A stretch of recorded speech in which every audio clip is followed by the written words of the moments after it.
more things there were to say, but I'll try and move through.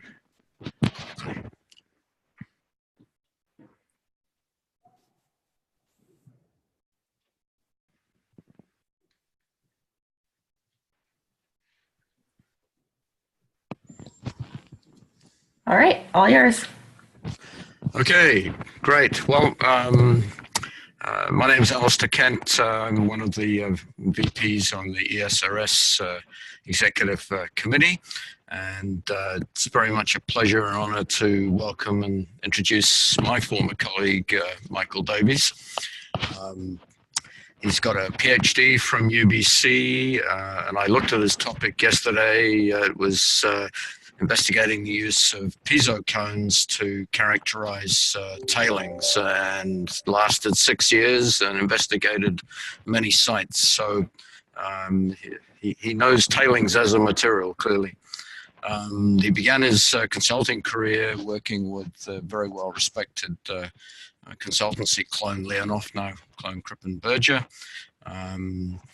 And he spent 25 years with that company and a number of others before he joined Tecl 6 or 7 years ago as their VP of Environment.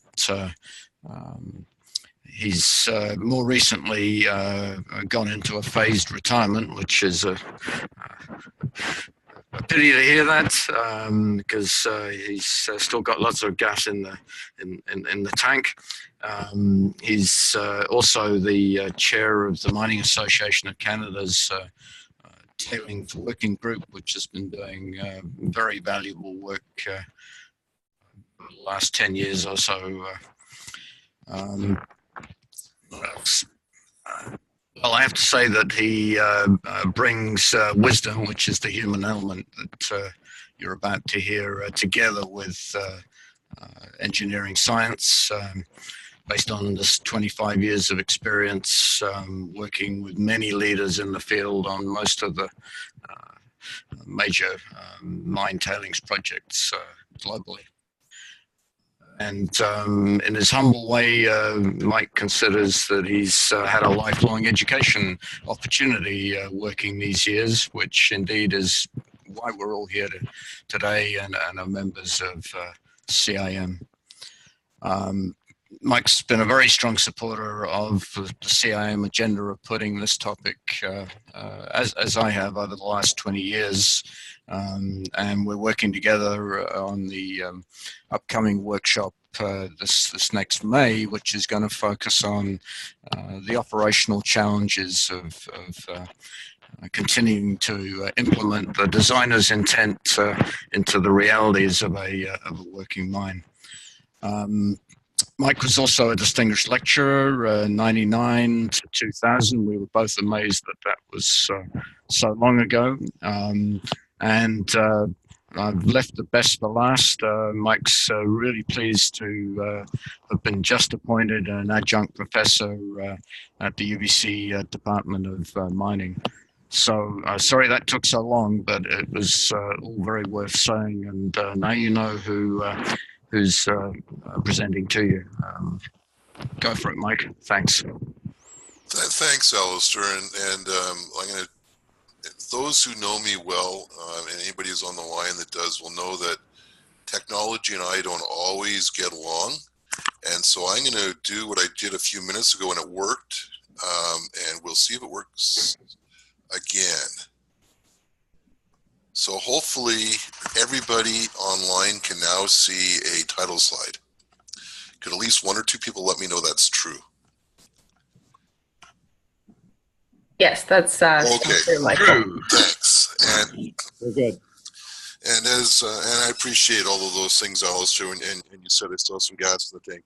It's another way of saying I'm full of hot air. But hopefully, some of what I'm going to present today will resonate. I had an opportunity, as you can see by the title slide, back in November. It was a real honor for me, actually, to go and talk to the CIM student night.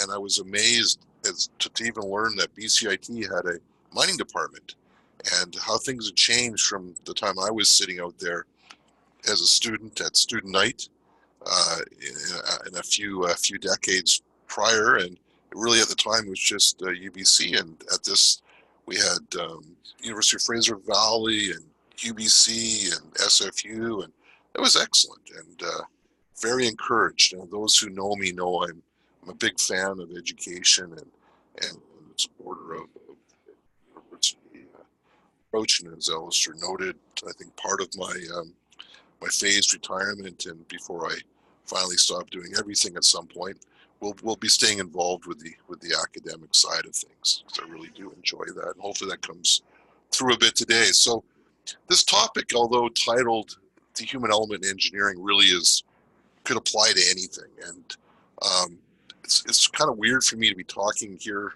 just to a screen, and so I can see the little bar on the side. So please, if we want to make this interactive, I'm more than happy to do so. No, I don't think it's a problem. You know, we've got you know, the whole presentation, if I just talk like a talking head, will be done in about 40 minutes. So please, let's have some questions and answers at the end for sure, for those who want to stay around. But during, if you want to interrupt and have a point to either emphasize or even refute or challenge something I've said, let's please do that, because that's going to educate all of us, and I'll certainly get a lot out of that. So with that said, I was approached to do this talk. I thought about my own career and what I would have wanted to hear as a student, and so that's what the perspective was for this, and hopefully it resonates with all of you. So here we go. There we go. So, like I said, it goes well beyond engineering, which is, I think, an important thing for people to understand. This is not an engineering-centric topic.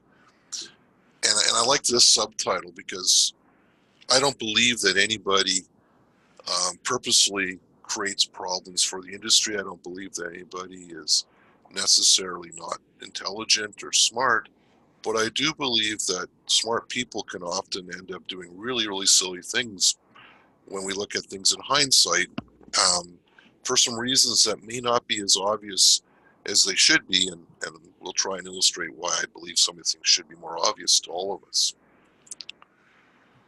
And there are societal impacts when professional judgment is not optimal. And we'll give some examples from some of the parallel industries to mining, civil, military, and medical in this case. And then we'll talk about mine tailings facilities. It's a passion of my own. And many of you are more than aware, given the age we live in and the instant news, how the past few years have not been stellar for the industry's image due to mine tailings facilities.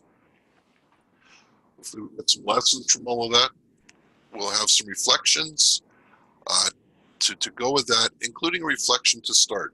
And that first reflection is as follows. You won't find me in this picture because both of my parents passed away a number of years ago, and when going through their stuff, my brother and I noticed that they never kept any pictures of me as a kid for some reason. I wasn't that bad. But they did keep pictures of my brother for some silly reason, my little brother. So this is my little brother's grade 5 class photo. Why do I have this up there? Well, the reason is I think this is about the age that most of us can remember and think back to what things were life at school at that point in your lives. And I'm going to offer up, and maybe you'll agree or disagree by the end of the chat, that I think this is at the age when we learned most of the lessons we need to be successful stewards of things like mine tailings. This is the age when we learned all about, you know, what it was like to work in teams or not in teams, where we learned about the value of competency, where we learned about capacity, where we learned about complacency, where we learned about the consequence of not following up with things. We learned about, you know, people that can bully you into making bad decisions. We learned about, you know, the people that didn't really want optimal outcomes and who you might not want on your team, and so on and so forth. And so I think back when making decisions now many times, as I personally am sort of, about to approach my next birthday, 60 years of age, more about what my inner 10-year-old would have done in the situation. And I find it to urge you all think about that. So, all of you use the medical system, and this is just in the United States for the most recent year which was available, which is 2017.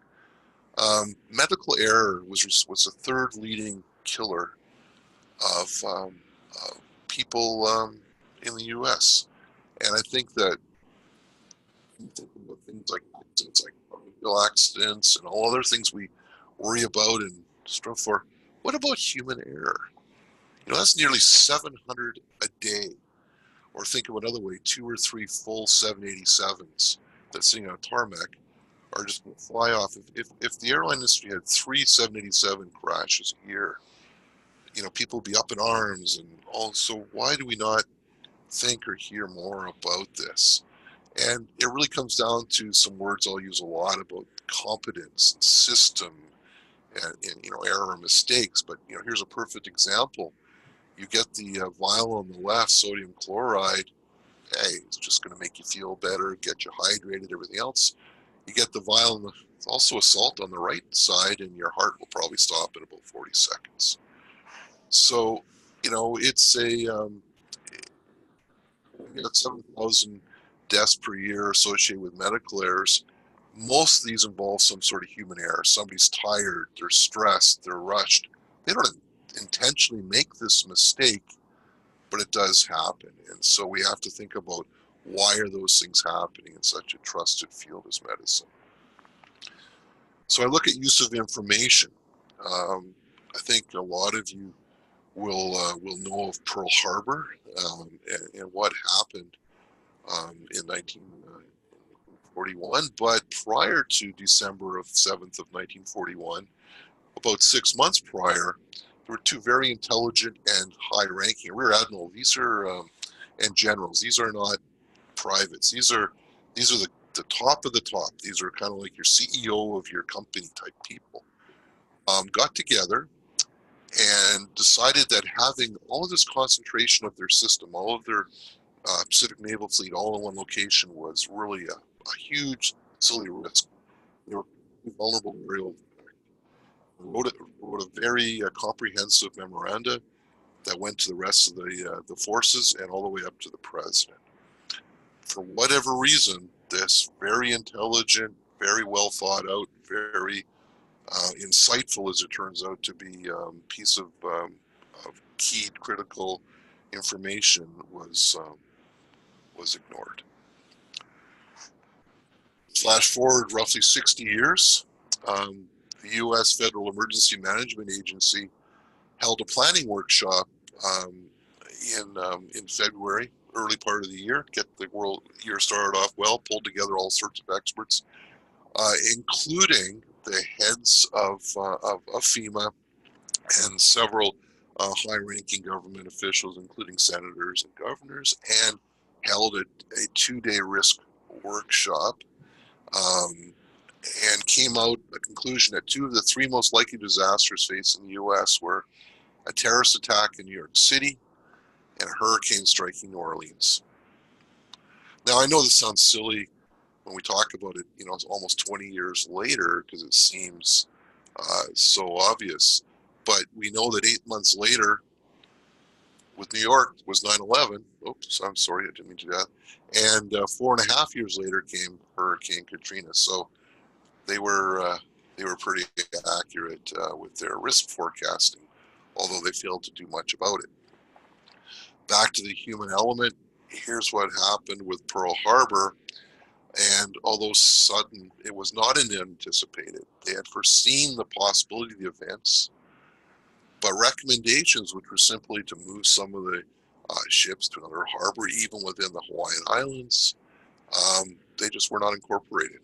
For whatever reason, pretty simple risk management. We flash forward, we all know what happened in September 2001.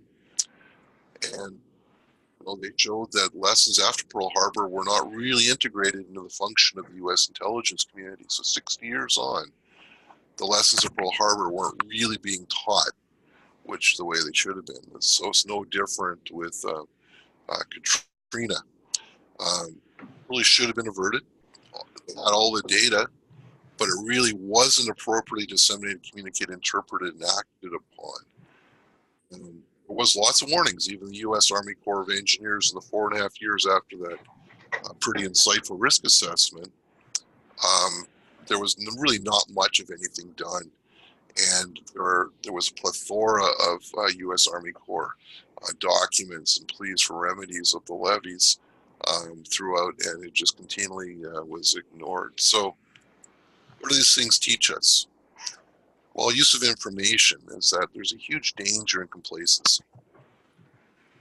The importance of having human competency, and competency goes beyond just having smart generals and rear admirals and Army Corps engineers and even risk assessors, is what you do with that information that defines your competence. So if you're an engineer or scientist and you can evaluate something in our industry, that's fine, but if you can't put that into play and you can't make something happen with your found information, you're not really acting very competently.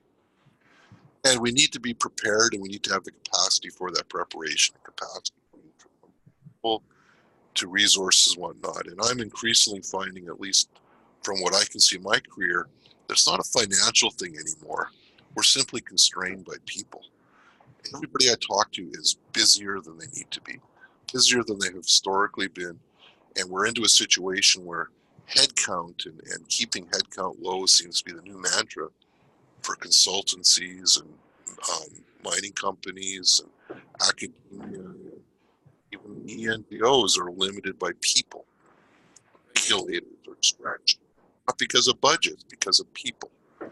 And so I think this capacity issue is going to be one of the issues that we keep raising its head in the years. I want to believe that we all need to work hard to address and overcome. Hopefully, in the silence of the mute buttons, a lot of you are nodding your heads. So I believe these lessons are incredibly relevant to the stewardship efforts in our industry, in particular of mine tailings impoundments. So I want to talk about one of the most revered, I would say, scientific or intelligence organizations in the world when it comes to scientific engineering knowledge, and that's something that I've noticed many times in my career.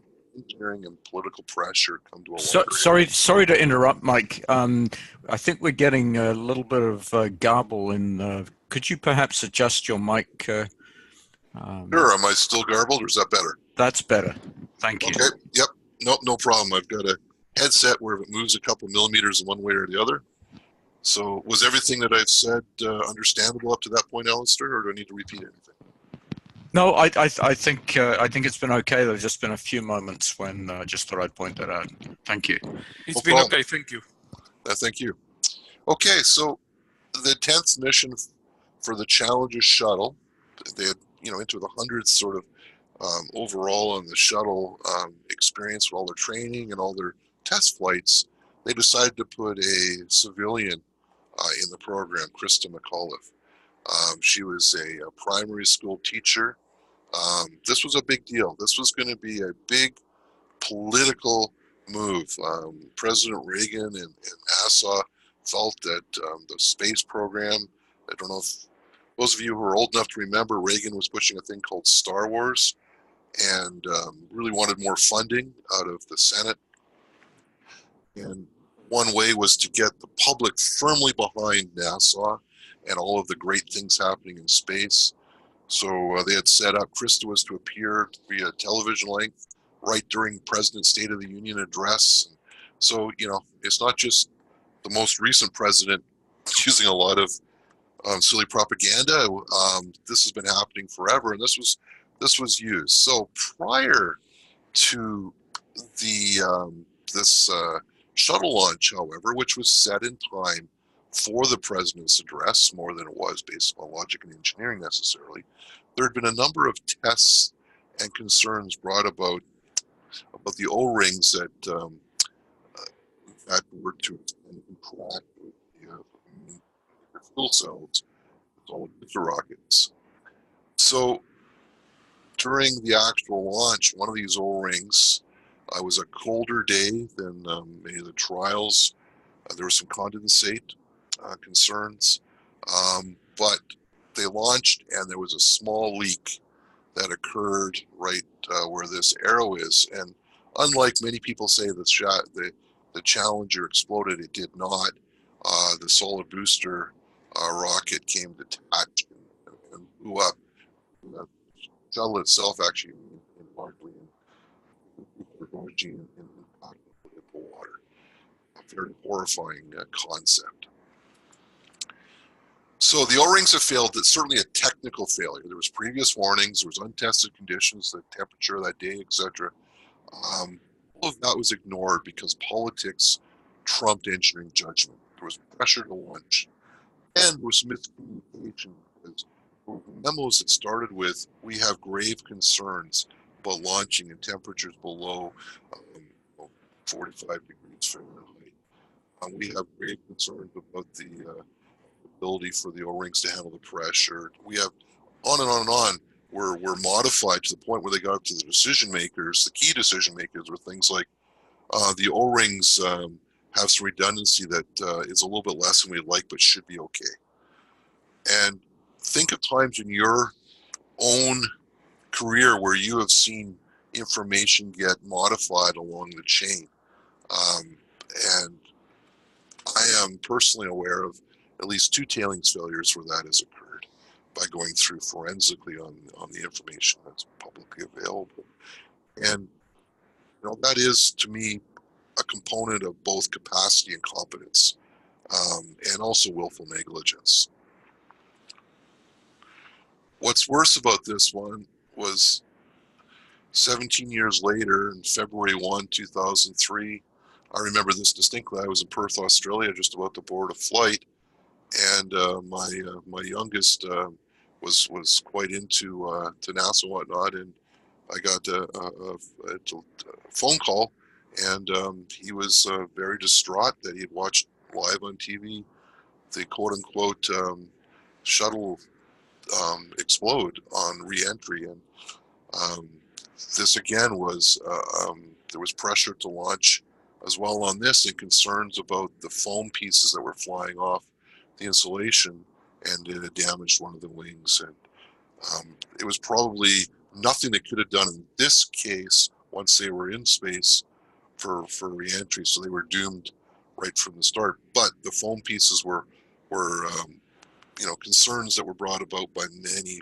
were ignored because it quote-unquote hadn't created a failure before. And you may hear that or for it was okay before, it should be okay the next. Let's move on to mine tailings.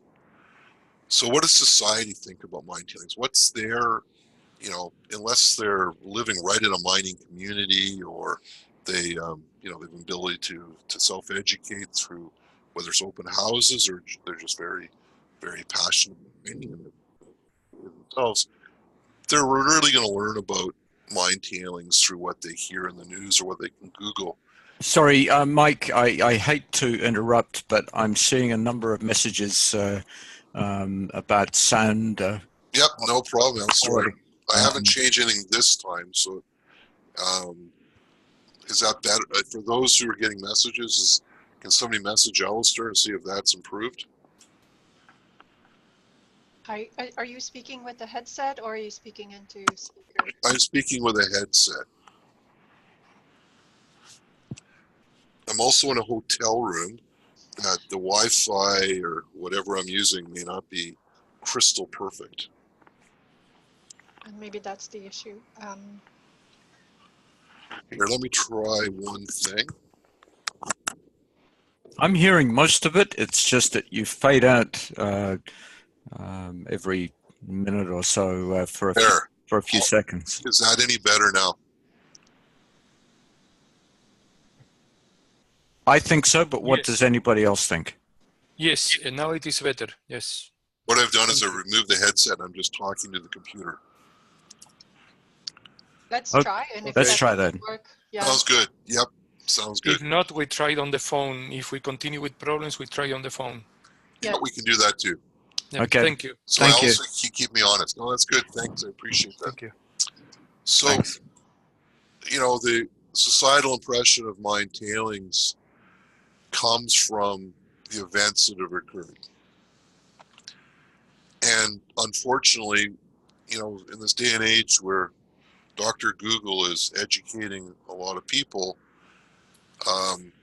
you can get your belly full pretty quickly. And some of the images, this is one from Samarco, come quickly. As an industry, I know we've done a lot to address issues post quote-unquote poly Samarco, but those of us who are old enough know we also did this post OMI, post Armar Copper, post Mary's Parade. So 2018 alone, within the first 3 months of 2018, we had more events. This is Peru, Australia, Mexico, and there's 5 more last year. So, why are these happening? What is happening? So let's look at a couple. And when I gave the distinguished lecture Alistair noted back in, pretty well 20 years ago, I had some fresh meat. This was about a year or two old. There was a lot in the mid to late 90s that spurred the development of the first Mac guide, for example, and, triggered an awful lot of effort. But a lot of it was focused on technical. And sure, technically we could figure out what happened. This was a static liquefaction failure. We know the facts of what happened. We know the facts of what the event caused. We know what the physical impacts were. We know that the inner dike failed, putting pressure on the outer dike, and then things went loose. The inner dike failed on some pre-sheared weak materials that couldn't handle the pressure of the construction that was occurring, and we can explain it physically. But what about why did it happen? So it's not the world's greatest cross-section, but what you'll notice is that there's a implied weak layer that's within, the first really 10 meters of the ground surface. What a lot of people don't know is that prior to this event, a young geologist on site, somebody who had some competency, was doing some work for the open pit and had discovered this pre-sheared glacial lacustrine layer that concerned him. And he brought it to the attention of mine management. And well, in his case, it wasn't right to the top, it was who he reported to. And this gets into competency capacity, but the decision to do what to do with that information was to fire him because he was annoying. Here's Proit, South Africa. This picture you're going to see in a second. Very tragic. 17 people were killed, but probably more tragically, it occurred almost to the month, 20 years after a very similar failure occurred in the same region, and for pretty much the same reasons. It was an upstream constructed facility, an overtop result of high rainfall with no freeboard. So, and again, static liquefaction, release of tailings, immense property damage. This is what it looked like, after the event. Pretty dramatic. But there were some pretty disquieting aspects from the human element to this. One was that just prior, there had been a dam safety evaluation, and the safety evaluation said the stability was assured.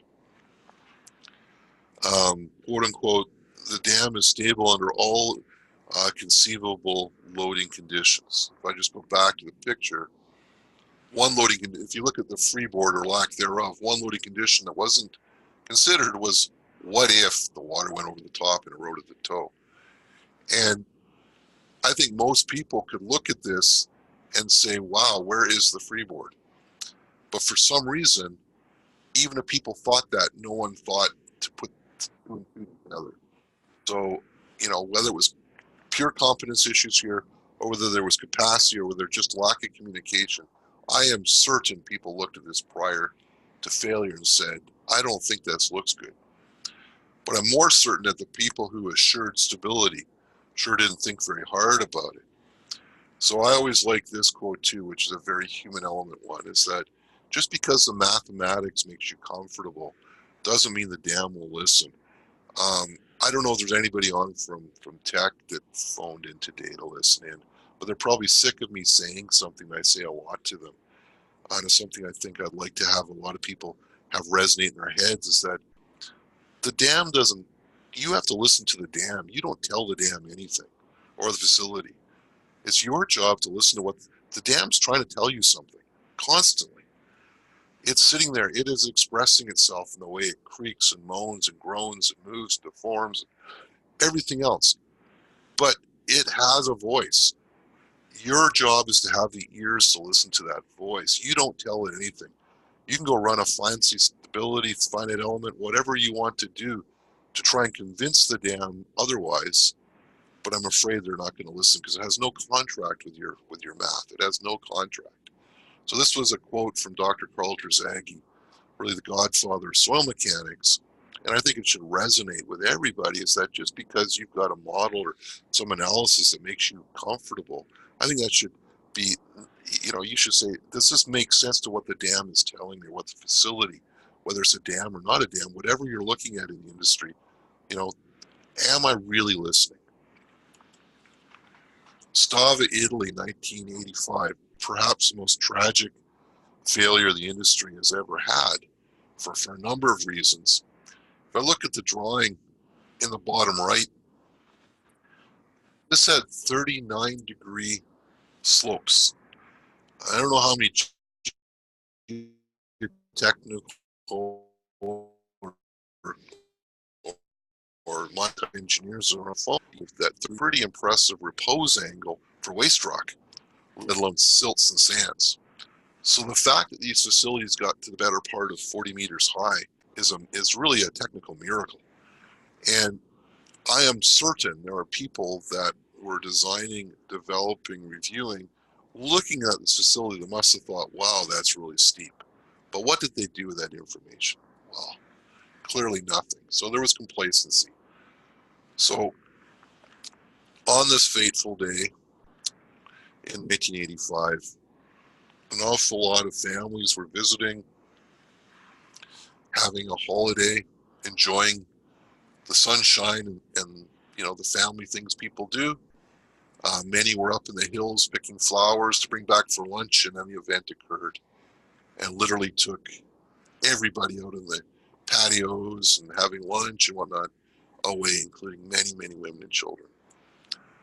If you have the opportunity to get to Italy at any point in your life or in that part of Europe, there is a brilliant museum that chronicles the lives of every one of the people perished that day, extended family impacts, the ripple effects of that event.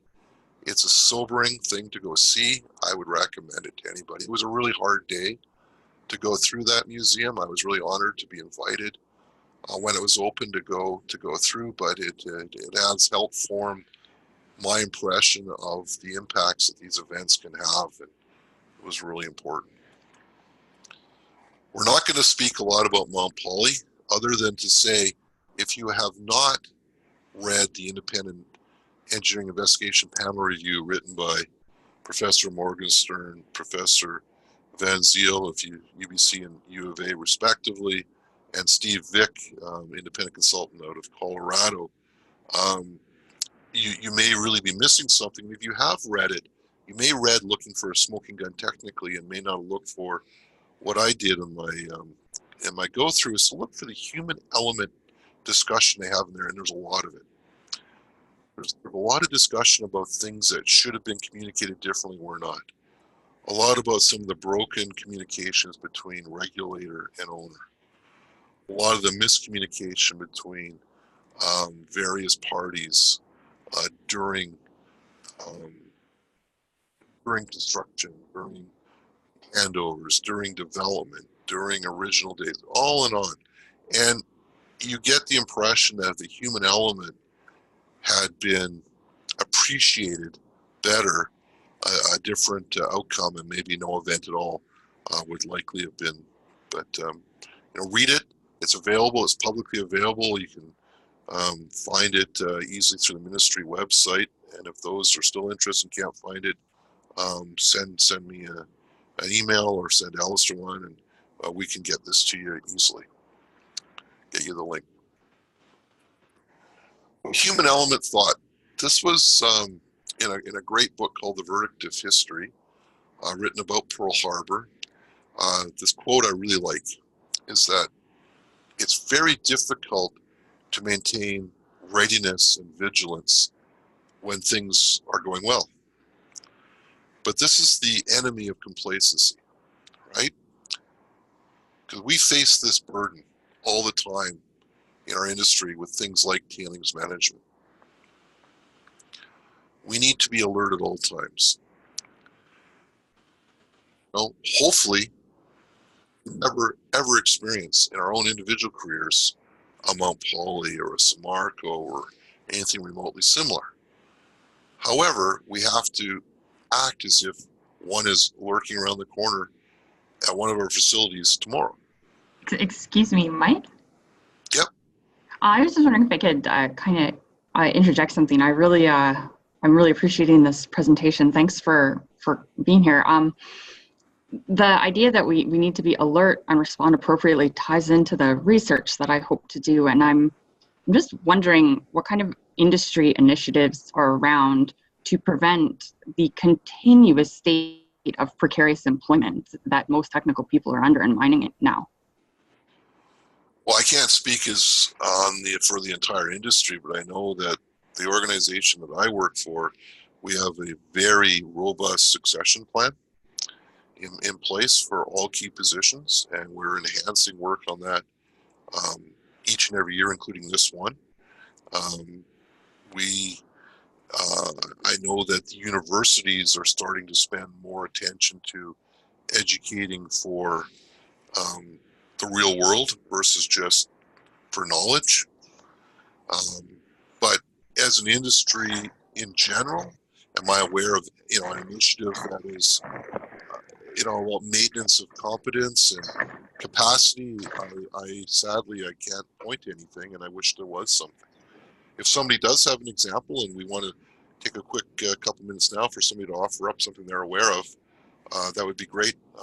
But like I said, I'm aware at Tech we have a thing called Building Strength with People initiative, which is for anyone who's beyond that. It's if anybody above a certain level, which is relatively junior, you're required to have a succession plan and with named people. And if they're not named and they have to come from outside, that's named too. And so that to me is a really essential part to avoid a situation of precarious, as you call it, precarious capacity. Alistair here, I'll just put in a plug for the workshop that you and I are going to help engineer in May. It's what the CIM is partly there for, to air this, if you like, dirty laundry, to come to grips with the truth. And it's not just the industry. I mean, I think of governments. Sometimes you go in and they cut 80% of the regulatory frontline people out because of a change in political philosophy or whatever. And it's idiotic to think that you can do just as much work with 20% of the people and have a good outcome. And oh, absolutely. And the people that remain are essentially discouraged from speaking out in any way when they watch their, when you speak out in a lot of these extraction companies now, the result is job loss. Yeah, and I think that's slowly disappearing with the better companies. I know most. Okay. No, and I'd say most of the major companies. Again, I can't speak for everybody, but I know our peers. I know my own organization. We have very strong whistleblower policies, and I know that they are sacrosanct, and I'm aware. Obviously, I can't talk about them, but I'm aware of a few times our whistleblower policy has been enacted and has worked very well. Um, I'm aware of it working well at some of our peer groups, but I can't say that that's an industry norm yet. I can't say that exists for every group. And to me, one of the strong lessons learned from Anzacoya or Las Frailes is more commonly known in Spain was, you know, just firing individuals that had the salient news clearly didn't prevent the catastrophe. Probably just accelerated its. And so Sorry, Mike, we're losing you. Can you adjust the mic? I'm not using my. Oh, you're not? Ah, I'm well, using a computer. get closer to the... I will get closer to my computer. Thank you. Emotionally and otherwise, Alistair, I will do that physically as well. So, anyways, I think it's important, and Michelle, I think it is that chimed in. I think it's, at least that's the name I see. I apologize if I've named you wrong. Oh, now you can see you. That's an excellent point, and I'd be, I don't know where you're going to do your research or with who, but if you're looking for some input or some thoughts and want to share some chats, I'd be happy to be involved. It's something I'm very passionate about. Thank you. I'm really loving your presentation so far. Good to hear. And so the last bullet I have there as well, the onset of complacency is understandable as a part of being part of human nature. I don't believe is excusable. I think all of us, even your health, I think people often, when you're sick and you have the flu, or if you, I'm not going to imply anything here, but some people occasionally, and maybe guilty as charged, occasionally have a few too much of an alcoholic beverage or 3 or 5, and make some promises to somebody, some deity perhaps, that will never, if they can just feel better again, they will never do that again, and rinse and repeat around 3 months later. And so it's one of these things where we do get complacent. It's a human part of our DNA. We are hunters and gatherers, and when there's lots of food around, we lose hunting skills. That's been proven. So how do we stay alert? And I think this is one of the keys. And I think the capacity issue, which Michelle brought up, is an excellent one. But I think there's also a component of competency and getting people to have that military commitment to readiness. And one of the initiatives the industry has been, and now this just triggered as I was going through this in my own mind, are people who are familiar with emergency response preparedness plans, having tabletop exercises with those, and actually getting annual updates and community engagement with those, and working through your COIs and whatnot, is one way to stay ready and to stay alert and whatnot. And as cumbersome and as sometimes as difficult as those things can do, think about it and compare to if you had an actual catastrophe, and you'll see that it dwarfs. It's it'll seem a minuscule effort in compare. And being ready for these things is incredibly important, particularly hopefully. So, human element solved. A lot of people think we can simply just use technology and get ourselves out of this. Well, I don't agree. And again, not everybody does know me, but those who do know of me know that I've spent a lot of time around technology in my career, and there's a lot, and some of this was in the Mount Poly panel even, was that, hey, if we all use filtered tailings, we won't have catastrophes. Well, unfortunately, that's just not true. We do work within a classification with the industry. I apologize. This is the one and hopefully only technical slide today, but and it's quasi at best. No equations today, but just because you operate down in this area here doesn't mean you've solved all the problems. And we've known this for a very, very long time. Sure, you know, if we're in the middle of the Atacama Desert, you're operating, this is the world's largest dry stack. This is La Coipa mine in Chile. This picture was taken when it was being operated by Placer Dome, probably around 10 years ago, 15 years ago. And great solution for this location. But it doesn't work everywhere.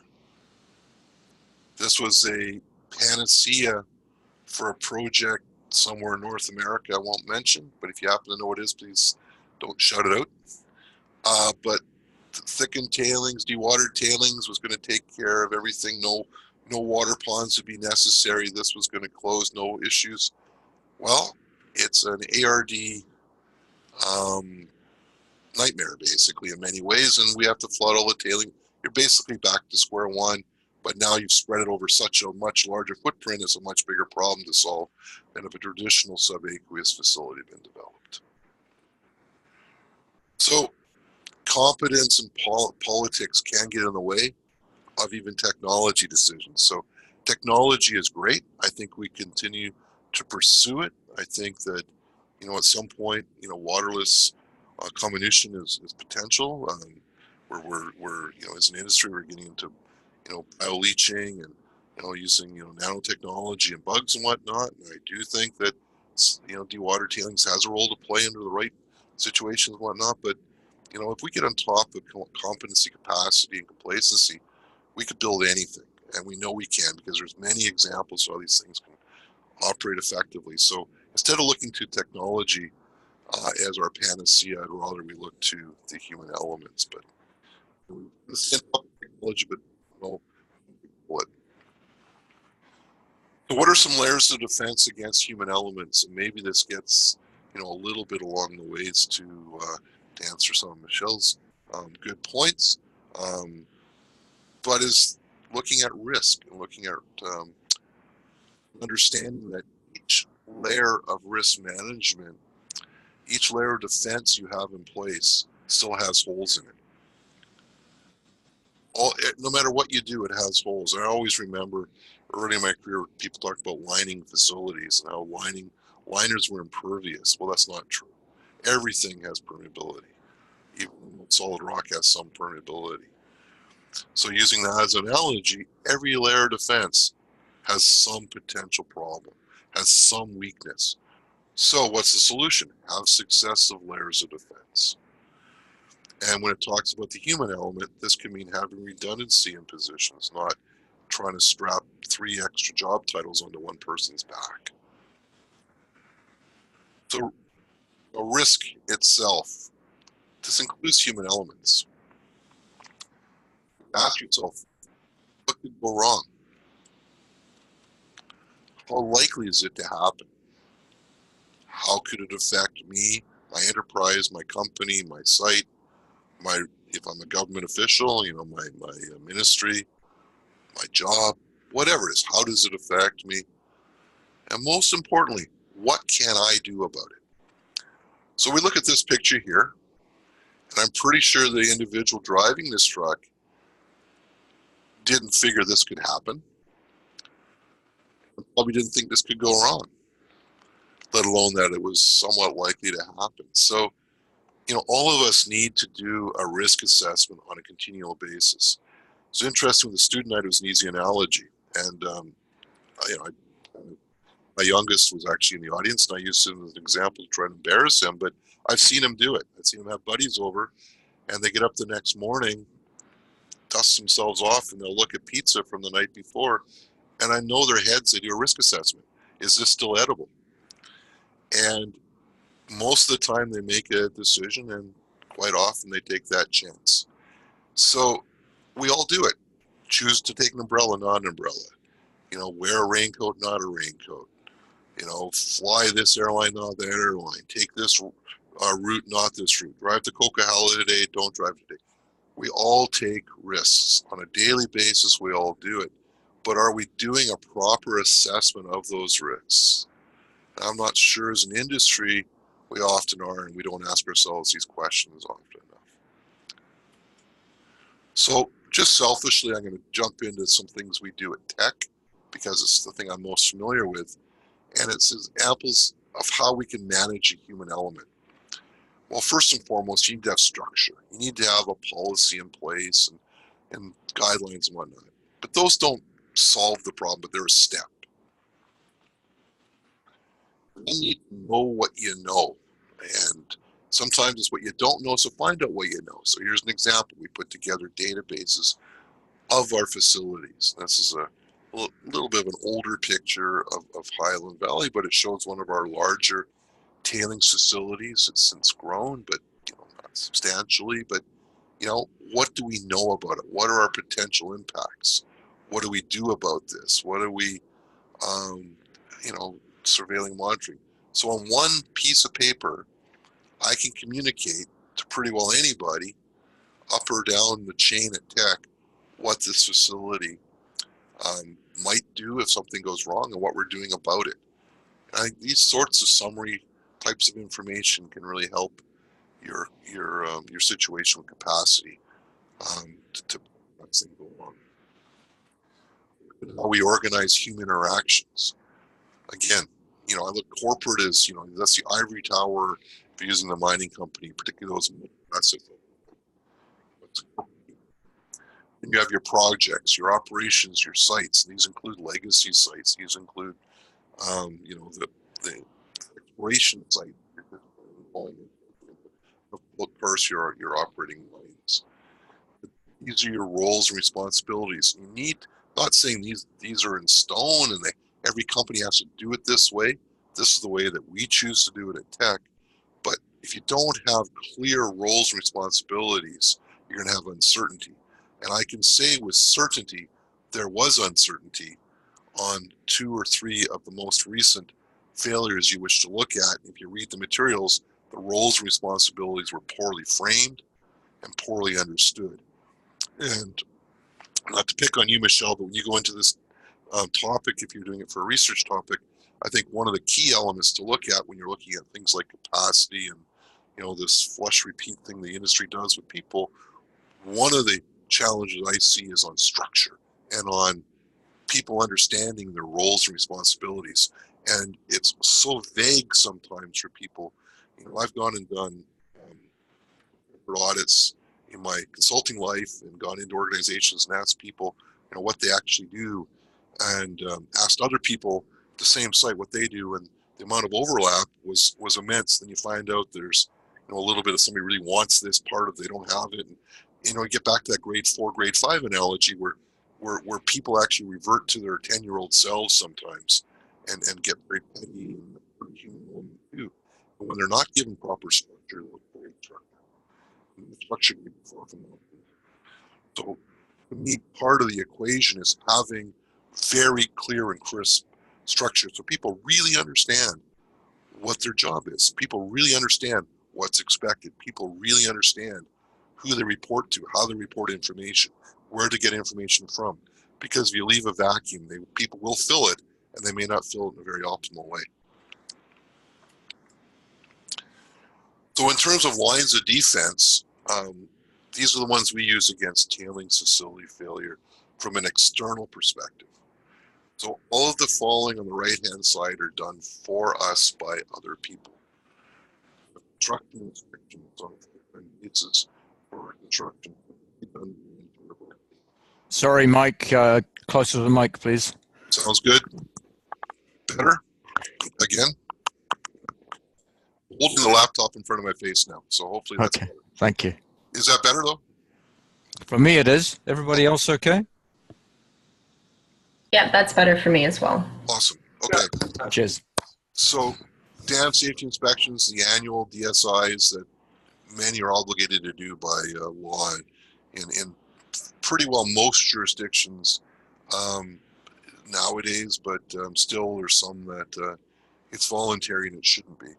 Dam safety reviews, these are the ones carried out somewhere between 3 and 10 years, every 5 years by law in British Columbia as a maximum period. Independent review boards. In Canada, if those are MAC members, you have your TSM verification. And then there's external standards and guidance, whether that be from Canadian Dam Association, ICOLD, MAC, etc. And then finally, the engineer of record, who interfaces with many of the other boxes, but just having a named individual, not a company, not a hairy-fairy nebulous entity, but a person is named that they are the engineer of record with a succession plan. So that's our external lines of defense. And then we have a bunch of internal ones. Routine inspections that may happen as often as daily. Formal inspections that are documented. We follow the MAC guidelines. I'm going to jump down to our internal standards and guidance of the examples I showed, and then obviously our operations, maintenance, and surveillance activities, not just our documents. But one I'm going to mention, and it's in italics, which is something that I know we're doing that I'm not sure everyone else is yet doing, and this is one that we've brought in because of this human element, and it's our governance reviews. So what are our governance reviews? Well, we ask a series of key questions, and we look for behaviors and demonstrative evidence, to use a term, not a term, around both management and to some degree technical issues. These are important. We want to make sure roles and responsibilities are clearly understood. We want to really make sure we have competence in place. As I said, it's not just people having a number of years of education or experience, that they're actually doing what they're supposed to be doing, and they're doing it properly and well. And do we have capacity? Communication is happening, including conflicts. And sometimes I go back to that 10-year-old analogy. And yes, humans are humans, and some people don't like other people, and sometimes they let that impact their professional behaviors. While unfortunate, it's reality, and to ignore that can and does happen can be catastrophic. So, press it. Come on. Have that jet, have it. Silos, are they occurring? Have we unintentionally created silos through our organizational structure? And then, what are the demonstrated actions? Do you get a sort of, yeah, we've done that attitude and response when you ask questions? Or do you see bright eyes, bushy tails, and a real, enthusiasm for you as a seagull from corporate being there to talk to them? Do you really see uptake and interest, or do you just see eye rolls? I mean, that's important. And on the technical side, is it technically appropriate? And what I mean by appropriate is you can over-engineer anything. It doesn't make it less risky necessarily. In fact, it can invoke a side of risk, which is, money is important too. And if you overspend on something that doesn't add any safety or capacity or any other value, that's an error. That's a failure in my mind as well. Also, we need things to be book smart and street smart. I'm not trying to criticize anybody under a certain age, but I'm increasingly meeting more and more people that are incredibly book smart, but woefully street smart. I don't know where this is starting or why this is happening. I have theories. I think computers and Dr. Google are part of the problem, but we need more people to get outside. We need more people that want to go, and look at things and listen to what our facilities are telling us. You're not going to learn what the facility is telling you by staring at a computer screen. Sure, you can look at data. Sure, you can look at trends, but you got to go and look and see what's happening out there. And we have to make sure things are adaptable. But one thought I'll leave you on this one slide, which is to me one of the more important slides of the presentation, is that I believe, and maybe egotistically so, but I do believe that I or anybody else with competency and capacity can operate a mediocre design successfully. I also believe you can fail a perfect design with bad operations management or lack of attention within a very short period of time. So where do you think I believe the emphasis should be on importance? So just take that away. We seem to have become fixated with perfect designs in our industry. I'm not sure why. Some lessons learned as we start to get to the wrap up.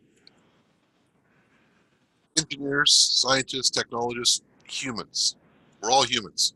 Few of us are perfect. I haven't met too many yet. I certainly am not. Layers are needed for sound risk management. You have one layer of defense against any given credible failure mode. You have too few. Data, as is the dam or whatever the entity is always talking to you. It's up to you to listen. If you see something that doesn't look right, it probably is not right. And so I can think of some of the case histories I presented today, let alone many, many others, that how people could have driven by that, walked by that, looked at that, flown over it, whatever, and said, that looks odd, but done nothing about it. Complacency. Look for any area in your professional life where this could creep into, or in your organization's life or whatever, and challenge it. Yes, I know it can be awkward. Yes, I know it can create some what I call firm or tense discussions, but these are the most valuable discussions. If you do them in a respectful, professional manner, particularly with most good companies now have, protection against people raising issues. You should not be penalized or punished for doing the right thing. If you believe that is the case, maybe you should be looking for somewhere else to work. Gain and maintain competency. This is more of a challenge for senior people out there, or people that have hiring authority and so forth. Try to avoid the cyclical nature of our industry. I know commodity prices get silly. I know that, we live in an ever increasingly, it's been a fun roller coaster the last 12 months. And I don't mean fun in the right way. But you need to fight through. If we're going to be a sustainable industry, we have to fight through those ups and downs and be more consistent. And this concludes the whole issue of capacity. So I'm going to end off the discussion, and certainly we have time and for those who wish to stick around for lots of questions and discussion, but with something, a reflection of my own. I was at a CIM student night as a student in 1982, and one of the things that the speaker talked about was computers. And the individual gave the warning that computers are to be respected but not worshipped. I think that individual, who unfortunately is no longer with us on the planet, would be very sad to see how we started to worship these very entities, the one that I'm holding up in front of my face to talk to right now. And it's disappointing. They would find that very disappointing. So why have we done that? Why have we started to listen to these things more than our own common sense? I'm not sure, and I hope it's a trend that I see improved before I finally do hang it up fully. So with that, I appreciate fighting through whatever the garbled portions were, and hopefully, there's something to take away for everybody who stuck with it through the discussion. And I'm happy to stick around and hear what people think, take some questions, or just hear people offer their own either assenting or dissenting views on the topic in general. I don't know Alistair, if you want to chair this part, or whoever. Yeah, absolutely. Thank you so much, Mike. A story that mirrors my own experiences, and I'm sure many of the rest of you that have been around this up and down industry. It's frustrating, but it's fascinating, and it's a great mix of what we learned in university, what we learned during our careers, what hopefully we've observed. And Dr. Tersagi was the pioneer of the observational method, which is about the only way that geotech engineers proceed in the face of uncertainties. So I think that's what you're talking about here in many ways. Part of the observational approach is listening to your information, not telling your information what it needs to do. Absolutely. So, who's going to jump in with first question? I got a question. This is Lee. About independent reviewers, how do you keep, like, independent reviewers tend to be, engineers from a certain consulting firm. You bring them back every year. They sometimes tell you what you want to hear rather than upset the apple cart. So they're asked to come back and review again next year. How do you manage that? You mean like review boards, or do you mean the engineer of record when you say independent engineer? Well, you talked about independent reviewers of the Highland Valley Copper Dam. Yeah, okay, well, one way is to have healthy tension. So we have, let's use Highland Valley as an example. We have a engineer of record, a company that's been involved there for over 40 years. And the engineer of record is currently Bill Chin from here. That engineer of record is challenged by the dam safety process, dam safety review process. The most recent one was done by, I think it was a Senko Stantec in relation to Clone Berger. No reason for them to tell Clone Berger what they want to hear. And then we have an independent review board that includes members like Terry Eldridge. It includes a First Nations appointed member and Nigel Skirmer. And I can say with great confidence, neither of those individuals could give a rat's patootie about Clone Berger's success or lack thereof. So there's that healthy tension that is created. We also have succession plans in place for all of those individuals, EOR as well. We have challenged our EORs at all of our operations, and we've made some replacements recently over the last 4 or 5 years. Whether it be a company we've replaced in 2 instances, or the individual, because we didn't think they were challenging us or themselves sufficiently. So it's a very good question, Lee, and a very good comment. And I would say one of the healthiest way to do it is to create some tension, healthy tension, where people are challenging one another. Also have some internal capacity and competence to ask the hard questions. I'm sure that anybody from any of these consultancies that we work with or whatever are nodding in vigorous approval, but I can be a real pain in the butt. And I ask hard questions. And I'll tell you, I still act a lot like I'm the engineer of record for a lot of these facilities, which probably drives these guys and gals nuts. But I want to go to sleep at night not being worried about everything in the world, and I'd rather have other people worry as much or more than I do. So the best answer to your question is to have those layers that have some independence within each other, and look at succession. And if you think things are getting stale, change it up. Yeah, no, I agree. That You think it's getting constructive challenge atmosphere is very important to develop. But I agree. If you think it's stale, it probably is. A word I haven't heard you use, but I think it's appropriate, is ownership. And my personal experience working on your side of the fence with all of these technical gurus and so on is that you as the owner have to work as hard as they do to make sure that the roles are maintained and clearly understood, that those links in the information, decision, react, modify, adapt process are not lost. It's the system maintenance, if you like. Alistair, I'm glad you said that. I think all of us, no matter what your role is, and I constantly include communities and regulators and ENGOs in this equation too. Everyone owns these facilities. Society owns these things. We don't mine because we want to. We mine because we're being asked to. Society wants these materials.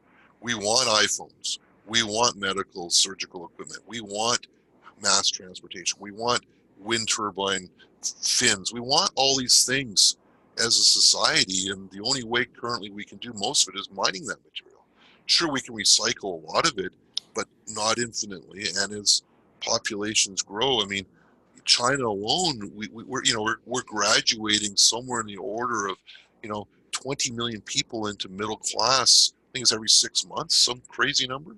That's like adding what used the Canada I grew up in population every 6 months. That's crazy, right? And we need those resources to support that growth and to have people have what we consider to be a healthy modern lifestyle. Sure, there's some things that we've had hiccups with, and as humans, I mean, we're probably ingesting and producing too much carbon. We're probably doing a few things, but we'll get it right. We will, I have faith. But as we do that, we will continue to want mined materials. So this rhetoric where we say the owner comes down to the mining company, I think has to be expanded, that we all own this. We should all act like we own it. And if we all did that, I think we would have far better stewardship.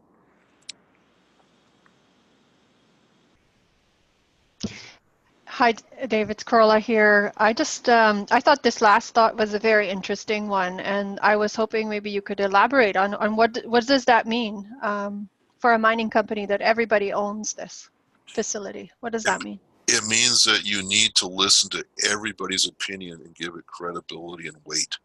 It means having your communities of interest be part of your decision-making process. It means that when you're citing a new mine, for example, you don't go and put a drawing on a board and say, what do you think? You have to go in with a blank piece of paper and say, what do you think? That's what I mean. I mean getting everybody being part of a process.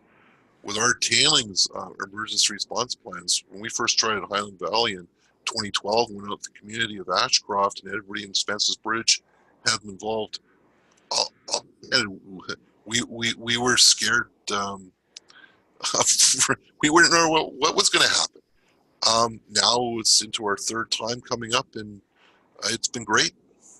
We found it's made a huge difference to the education of our community. We're getting asked some incredibly insightful questions, and we've modified some of the things we do. So I think we have to, as an industry, get over this fear that people are just there to complain, because it's not true, and that everybody's in this together and give people voices. I thought it was quite interesting. We just recently finished the hearings for Frontier up in northern Alberta, and we had most of the leadership of the First Nations group saying we wish the government would act more like Tec. I was pretty proud of that.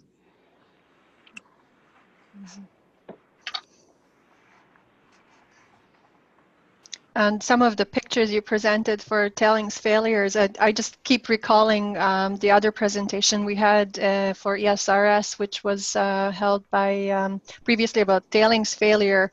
And then the message seems to be at some point in some time, a tailings facility will fail, given the statistics. I found that so disappointing when people do that. That's like saying that, every car will eventually have an accident and every plane will eventually fall in the sky.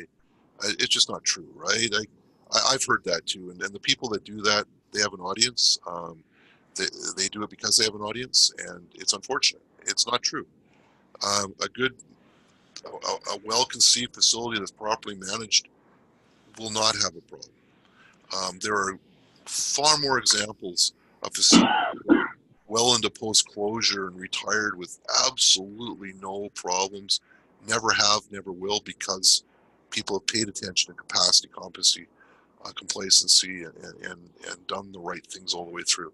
So I find that a very disappointing illusion. It's like being stat, and you'd say, okay, this is a probability, therefore if I multiply by enough years it will fail. Well, that's not the way stats works, but people wish to. So I would rather say that it's the anomalies that fail, and it's due to lack of attention to a number of key issues, one of them certainly being the human element.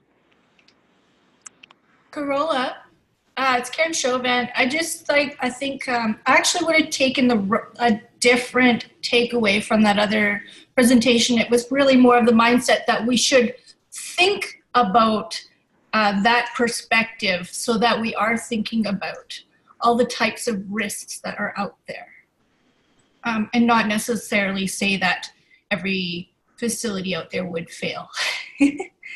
So. Yeah, and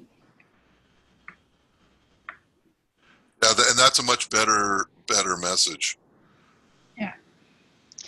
In Toronto, I'm in Toronto here, and one of the things that happened historically with regards to flooding in some of the watercourses here during Hurricane Hazel, we had quite a number of deaths, and as a result, adjustments were made about where people can live and build houses. And some of the examples that you showed us that clearly indicate that those people should not have been downstream of that facility.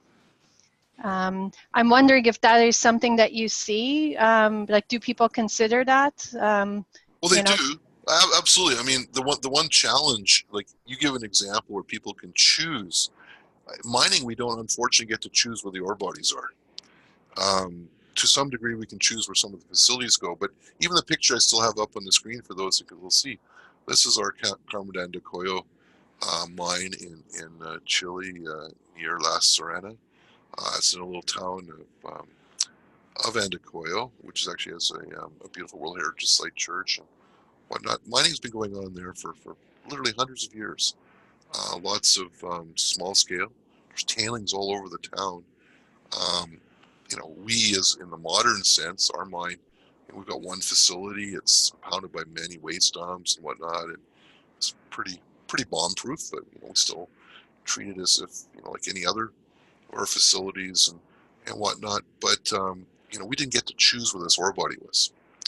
The town grew up around the ore body historically, and now there are people, I guess you could call them downstream. So that's a reality. Often you get communities that grow up around mines.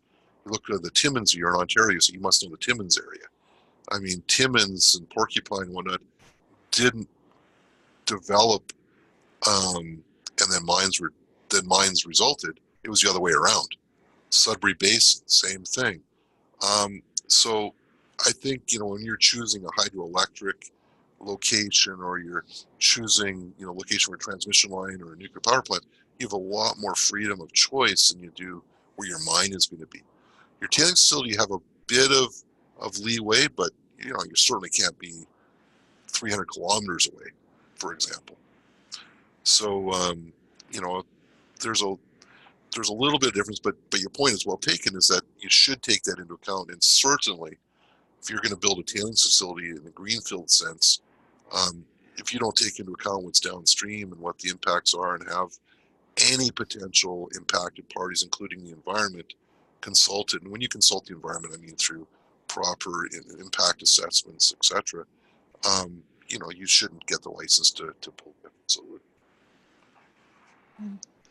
It's an interesting interplay you mentioned as well, because you said sometimes it's the mine that comes there first, and settlement, you know, develops afterwards, and maybe that's also an example of bad planning.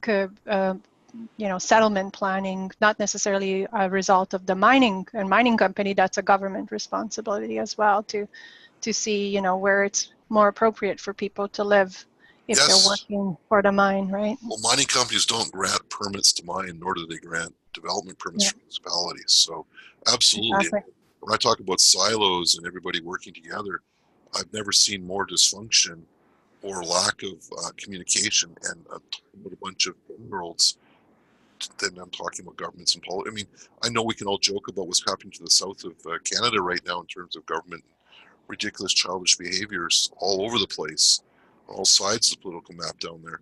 But it's a real situation, even in well-managed jurisdictions like Canada, where, you know, I've seen such petty stuff between, say, the mining ministry and environment ministry, for example, that gets done.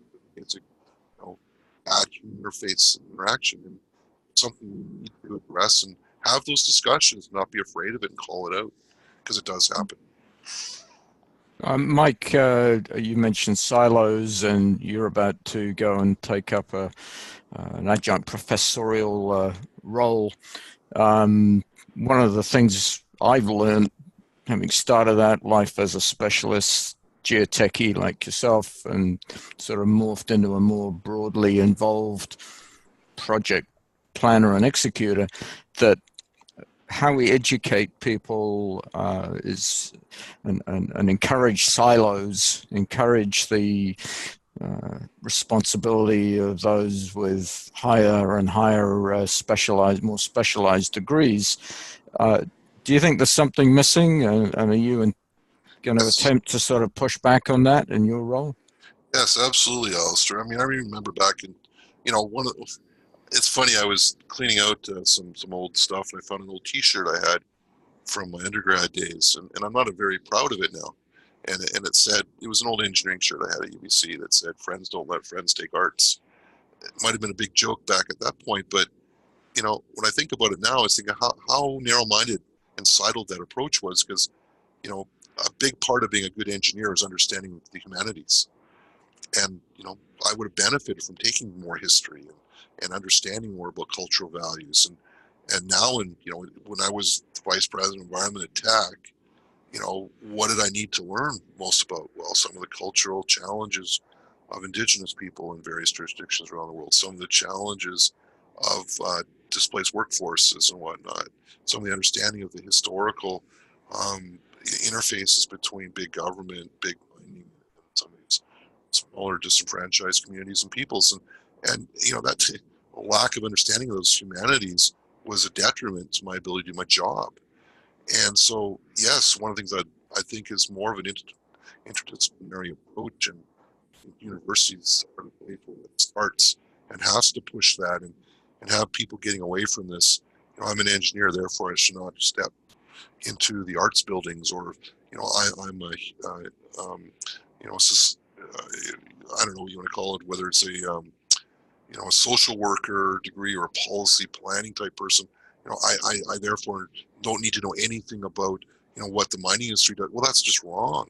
And I think we will benefit society a lot if we get some more well-rounded people being educated and step away from this cliff where people are so specialized they can't talk to anyone outside their own field. Yes, no, that's a good point, Alistair, and one that, and you've absolutely underlined one of the passions I'm going to have moving forward for any influence I can.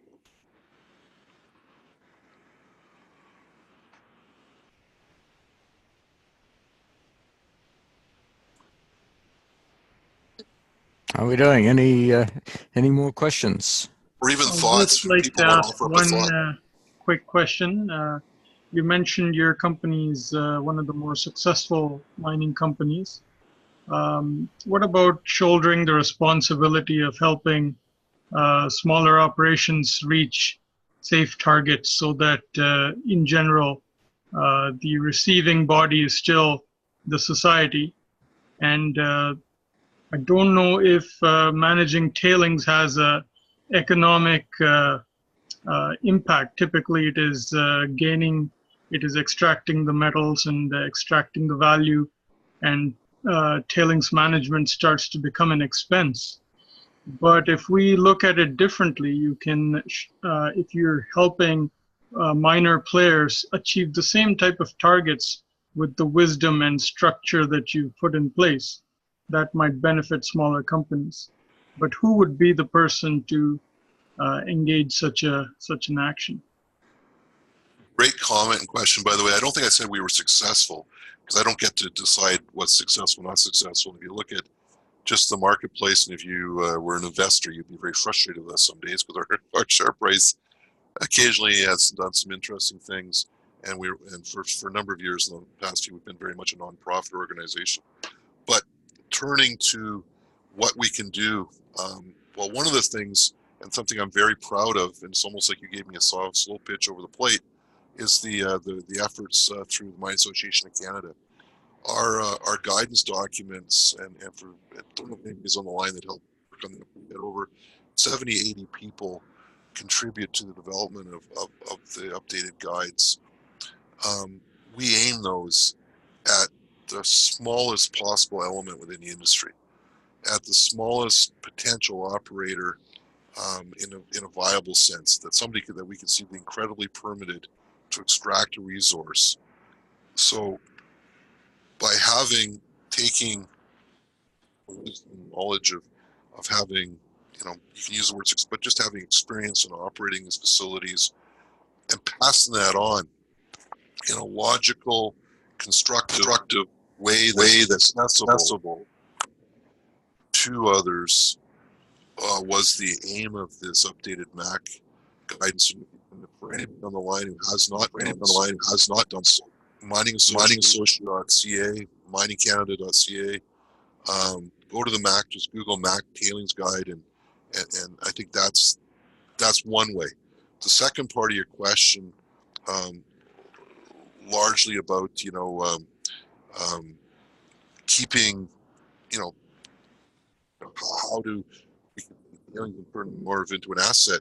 I was very encouraged. There's some research and development that I'm aware of, both within my own organization and some others, and was recently a topic of discussion at a United Nations Environment Program meeting that was held in Vancouver just before Christmas, and will be a focus of some research going on with CERTI, if those are familiar with CERTI, which is, I believe, UBC, McGill, and SFU. Anyways, on reuse of tailings. And I don't mean reuse from getting more metals out, but reusing for things like maybe brick construction, using papers, using other construction materials, actually creating high energy efficient insulating for homes, etc. So there is effort looked at in that area to change it more from just a waste product to a potential marketable product. One example is use the tailings mine. Sorry, Mike, we're losing you again. We use the tailings from the Craigmont mine near Merritt, British Columbia, as our heavy media. Well, we have historically as our heavy media source for extraction of coal, and so we're recycling tailings from some magnetite type tailings. So I think it's having an open mind and looking for those opportunities, even if the cost may be marginally higher, if they're doing the good value of taking care of that. I think as an industry and a society in general, maybe governments can give incentives for that as well. We should look for opportunities to do more of that reuse recycle. Hopefully that addressed your thoughts. Yeah, no, I think you nailed it. Mike, Andrew here from Tech. Question I have is, it seems like historically the industry's been kind of myopic and not leveraging knowledge and approaches from other industries. I think we're getting a little bit better at that. Wondering if you had any thoughts on that around some of the challenges you've talked about. I've noticed this my entire career, Andrew, and one of the reasons that if you even go back to my thesis, my master's thesis, let alone my PhD, and even into my CIM Distinguished Lecture, which is, as Alice has said, surprisingly almost 20 years now ago, I invoke other industries all the time. I think we need to learn as a society from the failures and the successes, whether it's medical industry, aviation industry, military, whatever, and look at why as humans have we been successful or not so here, there, or everywhere, and plagiarize greatly. I mean, I think the airline industry, for example, in its risk management sense, people may complain about things now like seat comfort or peanuts or whatever it is, but in reality, air travel's never been safer. Well, why is that? Well, it's been a global concerted effort on risk management. So why can't we as a mining industry have the same sort of statistics on our tailings? Let's find out what they do that we don't do. I agree entirely, and it's something that I would encourage everybody to think outside their boxes. But even with your regulators, if you see something happening to the regulator that they are regulating a different industry in a more constructive way, feel free to raise that. Thanks. I know, Andrew, you as a former, you've been on both sides of that fence, right? And you know the silos that can occur in the regulatory sense as well. Yeah, for sure. Well, Mike, maybe there are lessons from the civil engineering world of managing dams that transfer over as well. I often think of the parallels. I know there are great differences in the whole circumstance of ongoing construction of dams during a complicated life of a typical mine, but lessons to be learned from the the civil hydro water supply dam world. Well, CDA is involved in the tailings business now, but can you comment on that?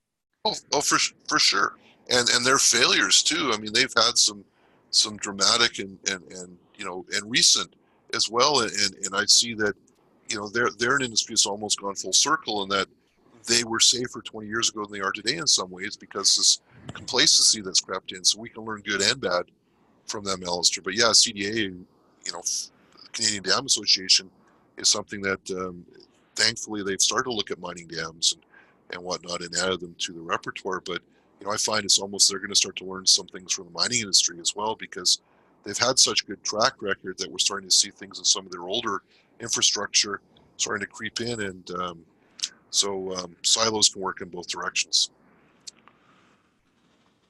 I heard somebody else trying to speak up there for a second, maybe reminding us that we're at the end of our time or close thereof, or maybe it was another question. Hi, this is Jaydong from Valley. May I ask one question?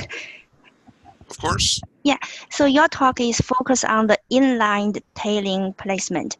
Like with all the incidents of tailing failure, I'm just wondering, do you have any experience about other tailing disposal method? For example, like the deep sea tailing placement.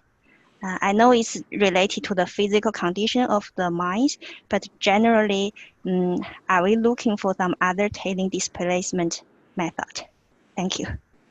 Yeah, I mean, yes, I do. I was involved heavily at Missima Mine and a couple others that can't be talked about. But that's in deep sea sense, and also in Riverine, both at Octeti and Porgera in Papua New Guinea. But it's pros and cons. Like, I don't think it's about technology again. I think it's about approach. And one good example is the Myra Falls mine in Vancouver Island in British Columbia. Very, not far in kilometers away from Island Copper. Island Copper, in my mind, operated a submarine tailings facility very successfully for their entire mine life. And there isn't an environmental report that's of credibility that says it caused damage environmentally compared to an online decision. And past all of the bells and whistles, and decades after closure, everything's great. Now you go to Myra Falls, and those tailings were disposed of subaqueously into Buttle Lake. A decision largely politically driven was motivated to create on-land tailings.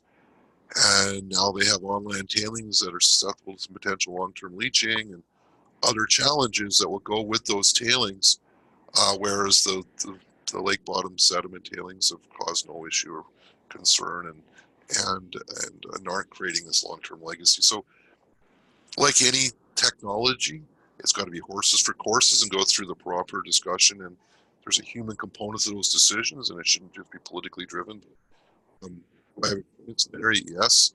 Do I consider part of the decision and options? Increasingly lesser so, because more and more people want moratoriums on submarine and subaqueous and those sorts of disposal because of, in their minds, the few places it has gone very poorly dominate the decision process, whereas Mother Nature deposits, billions of tons of sediment into oceans every day. So, it's unfortunate that it is politically motivated, but there are some very good examples where it would be just fine to do, and some other examples where it would be the entirely wrong thing to do technically and environmentally. So, I'll just say, whatever technology, it's all about getting it right to the right site. Unfortunately, the options available sometimes are more driven politically.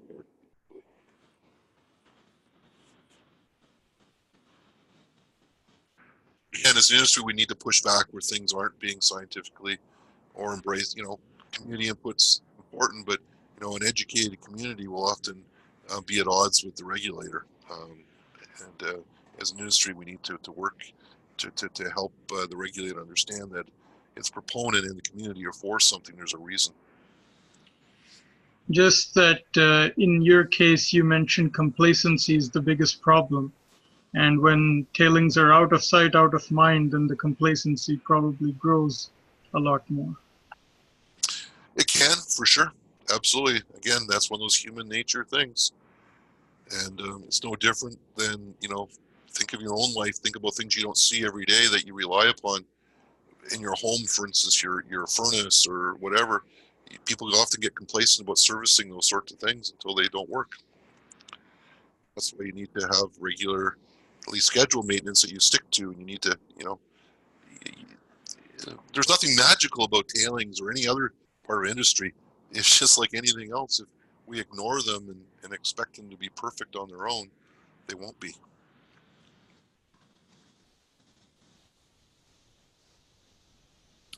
Any more questions?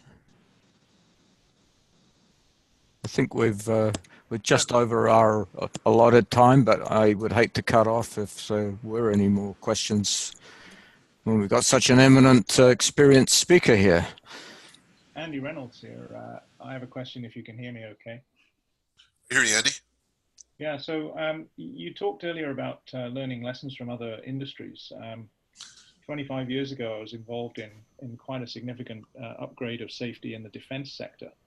And when I think back to what was really important about that, it was greatly increased collaboration between particularly designers and operators, also other stakeholders, but particularly designers and operators of systems. And I'm wondering whether you think there's scope in the mining industry to increase that level of collaboration. Andy, 100% I do, and I'm seeing it as a widening trend because everything's becoming so computer-based. So we're actually getting away from that. And so, you know, I know one of my colleagues, Andrew Thrift, who chimed in, is a big fan of he's a experienced facilitator of what we have as like decision type workshops. You bring those people together, and it's invaluable. And I believe as an industry, we're actually going the wrong direction to get the value from what you're talking about. Because a lot of things are now done by email and Dropbox and whatever else it is, and people seem afraid to sit in a room with one another. Or, you know, or if you have a meeting, it's strained, and it's, you know, deprived 60 minutes or 30 minutes that you got to get all these, versus just having a free form day where you know you provide lunch and some coffee and just allow a day to happen. And we don't do enough of that. And I think your point is one of those keys to improving the way we mine the human element is to have that interface.